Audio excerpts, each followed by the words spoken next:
दोस्तों, आज की हमारी कहानी है घास में गुड़िया। एक बार की बात है, एक राजा था, उसके 12 बेटे थे। जब वे बड़े हो गए तब राजा ने उन सबसे कहा, तुम्हें अपने अपने लिए एक पत्नी ढूंढ कर लानी है, लेकिन तुम्हारी पत्नी ऐसी होनी चाहिए जो एक दिन में सूत काट कर कपड़ा बुने और उससे कमीज सिलकर दिखाए, तभी मैं उसे बहू के रूप में स्वीकार करूंगा। इसके बाद राजा ने अपने सभी बेटों को घोड़े दिए और निकल जाने को कहा।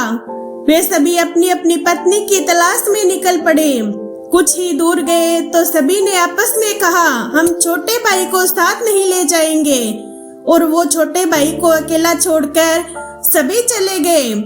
छोटा भाई रास्ते में सोचने लगा, वह आगे जाए या पीछे लौट आए।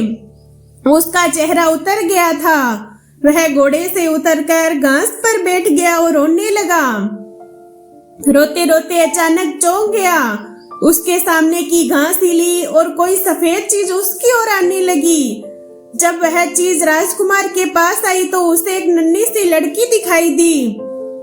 उसने कहा, मैं छोटी सी गुड़िया हूँ, यहाँ घास पर ही रहती हूँ, तुम यहाँ क्यों आए हो? राजकुमार ने अपने बड़े भाइयों के बारे में बताया। उसने अपने पिता की शर्त के बारे में भी बताया। फिर उसने गुड़िया से पूछा, क्या तुम एक दिन में सूत काट कर कपड़ा बुनकर एक कमीज सिल सकती हो? अगर यह कर दोगी तो मैं तुमसे शादी कर लूंगा।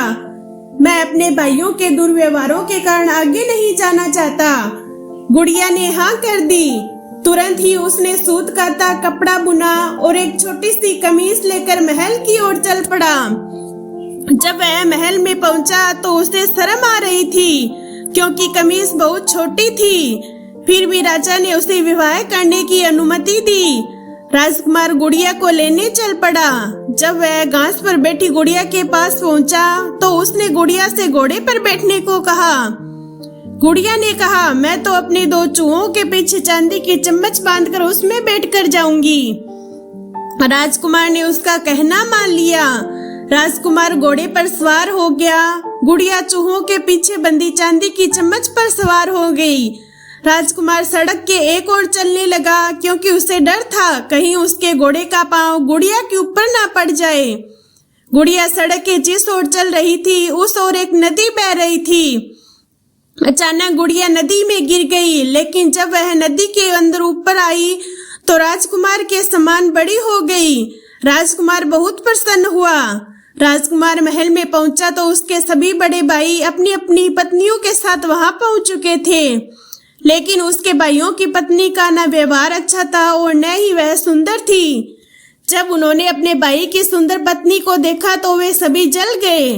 राजा को पता चला कि बड़े पुत्रों ने छोटे राजकुमार के साथ दुर्व्यवहार किया, तो उसने बड़े बेटों की खूब निंदा की। फिर छोटे बेटों को अपनी गद्दी सौंप दी। छोटे राजकुमार का विवाह गुड़िया के साथ धूमधाम से किया। अब छोटा राजकुमार राजा था और गुड़िया रानी, और दोनों ही सुख से रहने लग गए। धन्यवाद।